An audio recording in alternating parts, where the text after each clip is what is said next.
So, MLB's trade deadline came and went today. I was super interested to see what the Dodgers were going to do at this trade deadline. I covered them in the offseason, and it just seemed like they had an infinite number of directions they could move in. Theoretically, they were connected to so many big names, most notably linked to the White Sox with Garrett Crochet and Luis Robert Jr. A lot of teams were linked to those guys. The White Sox ended up trading neither one. I'm not really sure what they're thinking. Maybe they just had a really high price tag for them and thought that some team would meet their demands at the last minute, but nobody did. It was a fairly tame trade deadline. I mean, there were a lot of moves, but a lot of the biggest moves that could be made weren't.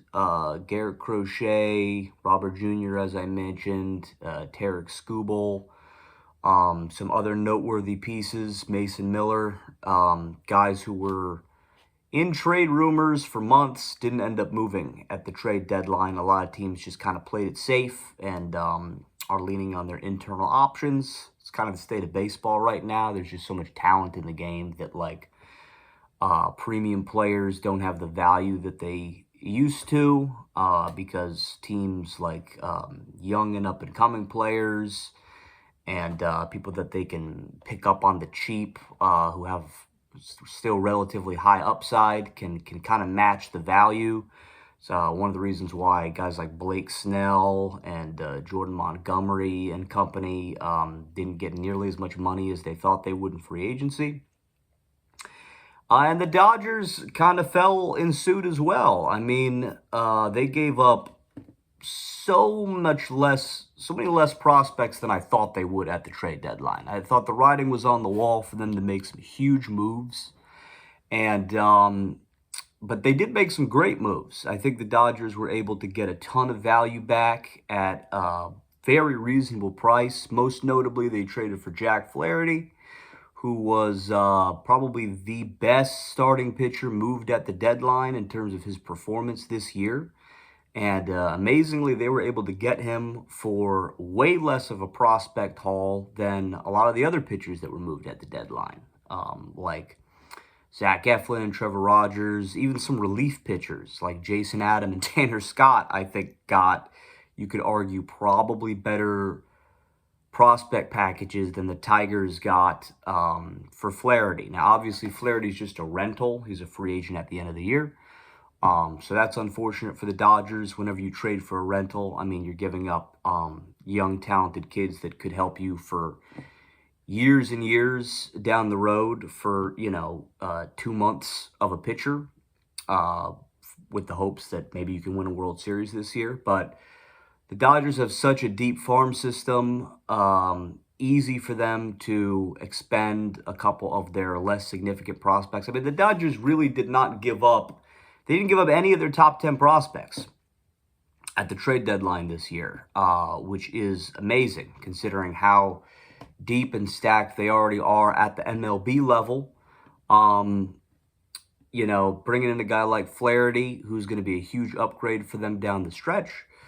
They also brought in Kevin Kiermaier, they brought in Ahmed Rosario, and they brought in Tommy Edman and Michael Kopech, the relief pitcher. So they kind of went for strength in numbers instead of getting like one huge name, although Flaherty is like, a big profile acquisition. And Tommy Edman, I think, is really the dark horse here. I mean, he's injured currently, but scheduled to be back in action maybe in the next 2 weeks or so. And very interesting deal that they made, 3-team trade between the Dodgers, Cardinals, and White Sox that netted the Dodgers, Edman, and Kopech. I thought the Dodgers really needed to pick up a big position player at the deadline, even more than a starting pitcher, because they have a lot of internal starting pitching options down the stretch. A lot of question marks on some of those guys. A lot of them are coming back from injuries. Some of them have been inconsistent performers, but no shortage of options. But as far as big bat position players, there's not really anybody coming to mind that they could have produced internally. So going out and getting a guy like Edman. Now the thing about Edman is, I mean, if you look at his wins above replacement, like last year, according to BaseballReference.com, he was over a 6 WAR player, which would make him elite. He's one of the best defensive players in all of baseball. He won a Gold Glove 2 years ago. And last year, he had a 2.8 D WAR, which would make him easily one of the best defensive players in baseball. Not only is he incredibly versatile defensively, he can play center field, shortstop, and just about everything in between. But when they played him as a full-time second baseman last year, he was just incredibly good. Solid bat and extremely good base runner as well. His steal to caught stealing ratio is elite. I think he stole like 30-something bases last year and got caught like 3 times. So he's not necessarily the huge bat that I thought the Dodgers would get. But again, things like defensive metrics are still a little bit controversial in baseball, running metrics. But if you take that stuff seriously and you really buy into WAR as a stat, theoretically, Tommy Edman was just as good as Luis Robert Jr. was last year. And Robert Jr. also not having, the best year this year. In getting a guy like Tommy Edman, the Dodgers could be getting someone who is just as valuable. And all they had to give up to get him and Michael Kopech was Miguel Vargas and a couple of not top 10 prospects. So that, I think, has the potential to be a real sleeper, great move for the Dodgers. He's also under contract for next season. Ahmed Rosario, Kevin Kiermaier just provide some more good depth and flexibility to the Dodgers. Michael Kopech, to me, is the most questionable move that the Dodgers made because Dodgers have had a phenomenal bullpen for most of this season, although they've been terrible for about a month now. But a lot of that could just be bad luck, injuries, and things like that. They also have a lot of relievers coming back off of the IL, like Brusdar Graterol, who's one of their best relief pitchers last year. Ryan Brazier, they just got Joe Kelly back. And also, now that you've added Jack Flaherty to the rotation, I feel like it's inevitable that a lot of their other starters are going to wind up as bullpen guys in the playoffs and could potentially be dominant in that role. I mean, Dodgers have a glut of pitching even for the rest of this year. If you assume health in their rotation, which of course you never can, but right now they have Glasnow, they have Kershaw, they have Flaherty, they have Gavin Stone, who's been really good all year. Walker Buehler just pitched 4 innings in AAA. He'll be back really soon. If you pencil Walker Buehler into the 5 spot, which I'm not necessarily sure the Dodgers will, considering how well some of their rookies have pitched, that leaves River Ryan, Justin Robleski, Landon Knack, Bobby Miller as all guys with, maybe with the exception of Landon Knack. I mean, Landon Knack's been a really good pitcher, but he doesn't have the highest octane stuff. But the other 3 guys have ridiculous stuff, super high upside, could be absolutely dominant in a relief pitching role, like a multi-inning relief type of role come postseason. So I just felt like the Dodgers bullpen was really strong as is. You got Phillips, Hudson, Trinan, Vesia, Anthony Banda, who's been incredible since they picked him up, Joe Kelly, Ryan Brazier. You're going to get Michael Grove back. You're going to get Brusdar Graterol back. And then those starters I mentioned that can be stretched out in a relief role. For Michael Kopech to really help out, to be additive into that equation, he'd have to be pretty well above average, and so far this season he has not been. Pitching to a 4.73 ERA. His stuff is absolutely ridiculous, so you can see why the Dodgers picked him up. I mean, the Dodgers are a team that loves to hunt, unique talent and develop it and turn guys who have a lot of ability into, some of the best players in baseball, like they did with Anthony Banda just recently. But it's still a little bit of a gamble. They have him under contract for next season, but they had to give up Miguel Vargas to the White Sox to make that deal work. This is the other really interesting thing I thought about the Dodgers trade deadline, is I was really surprised that they made all of the moves that they did without giving up. I'm trying to think if they gave up any starting pitching prospects. I mean, the Dodgers farm system is loaded, but if there's one hole you could poke in their farm system, one weakness in their entire organization right now, I would say it is infield depth, particularly, in the upper levels of their farm system. They have an embarrassment of riches would be an understatement in terms of their pitching. Like I said, they already have an embarrassment of riches at the major league level in terms of their pitching. And the fact that they didn't trade away any of the guys I just mentioned. I mean, you look at their rotation next year, they're going to have Otani. Oh, and I didn't even mention Yamamoto, by the way, for the playoffs this year. You could also have Yamamoto. But next year, Jack Flaherty will probably walk. Walker Buehler will probably walk. But they're set to have Otani, Glasnow, Kershaw, Yamamoto, Gavin Stone, Bobby Miller, Tony Gonsolin should be healthy, Dustin May could be healthy, Emmett Sheehan could be healthy. Now you have River Ryan, who looks like maybe the biggest freak in the entire organization. I mean, he's only had 2 starts, but the guy's stuff is preposterous. How he's not a top 100 prospect blows my mind. Clearly, it's just, lack of consistency. He hasn't even had that many innings at the minor league level because of injuries, and he's a converted position player. But still, that guy's stuff is borderline Paul Skeens level ridiculous at times. He has all the upside in the world. Still have Justin Robleski, who also has great stuff, ton of upside. Still have Landon Knack, who's pitched really well. I mean, the number of Dodgers starting pitching options just goes on and on and on, and it descends all the way into the minor leagues. For anyone who closely follows the Dodgers minor leagues, their AAA rotation is loaded, their AA rotation is loaded, their Class A advanced rotation is loaded. I mean, they literally have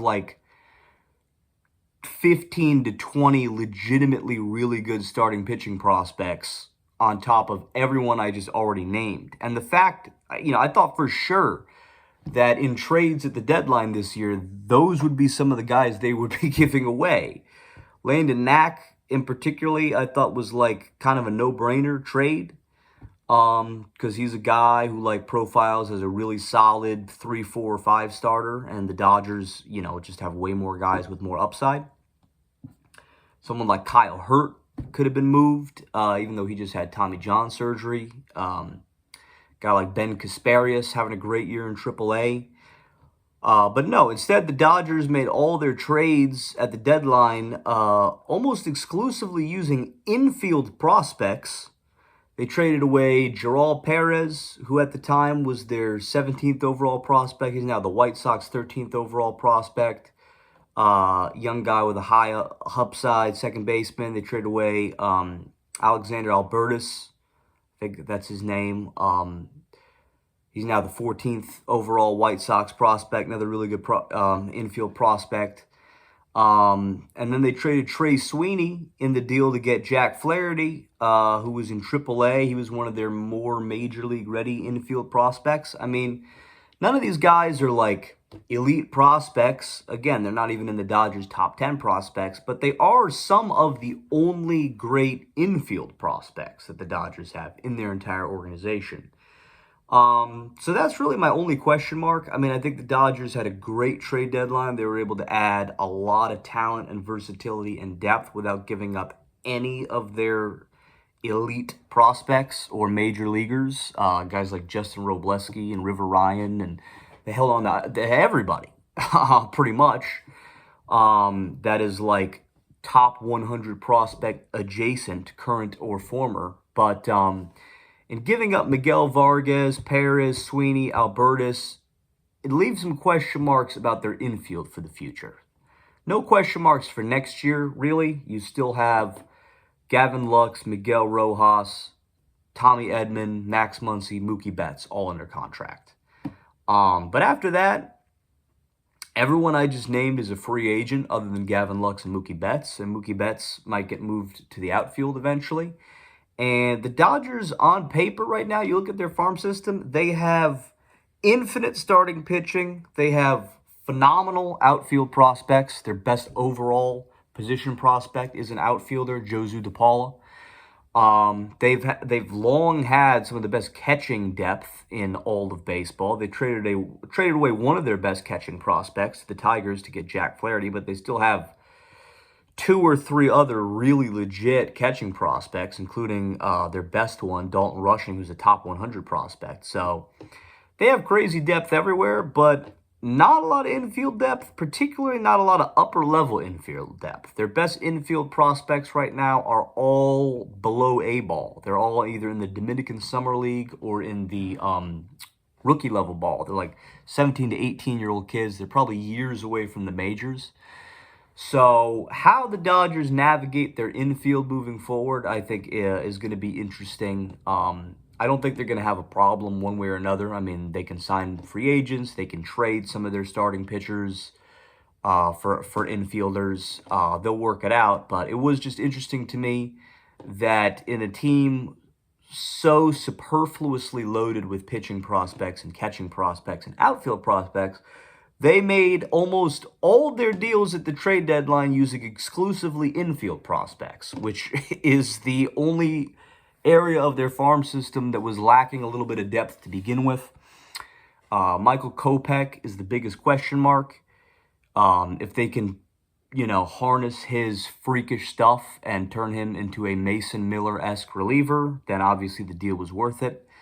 But if not, that's a little bit of a question mark considering they had a great bullpen on paper heading into the playoffs anyways. And they did lose Miguel Vargas, who's a guy that was recently a top 100 prospect. The Dodgers used to be really high on. He's got a lot of versatility. He can play the outfield. He can play the infield. I don't think the Dodgers would have traded him if they thought he was going to be something special. I think at this point they view him as an average to slightly above average player at best. But again, he's a guy, could have been their third baseman of the future after Max Muncy leaves, and now he can't be. He's on the White Sox. We'll see what becomes of him. But yeah, for now, the Dodgers are absolutely loaded for the rest of this year. Legit World Series contenders. They're going to be absolutely loaded next year and absolutely loaded for the foreseeable future. With the only question mark being their infield, which they'll work out one way or another. But their starting pitching depth is like nothing I've ever seen before in the game of baseball. I don't know what's going to become of all these starting pitchers. That was my question in the offseason. And so far this season, things have gotten only more convoluted because everyone I mentioned in the offseason is still around, and now Justin Robleski's come out of nowhere, and he for sure will be on the next iteration of the top 100 prospects list. If he's still a prospect by then, he has shown himself to have legit front-of-the-rotation upside. River Ryan is better than I even thought he could be. He looks like an absolute freak. Landon Knack has overperformed and been really great for the Dodgers this year, every opportunity that he's gotten. And, they still just have depth for days. So, be interesting to see what becomes of everybody.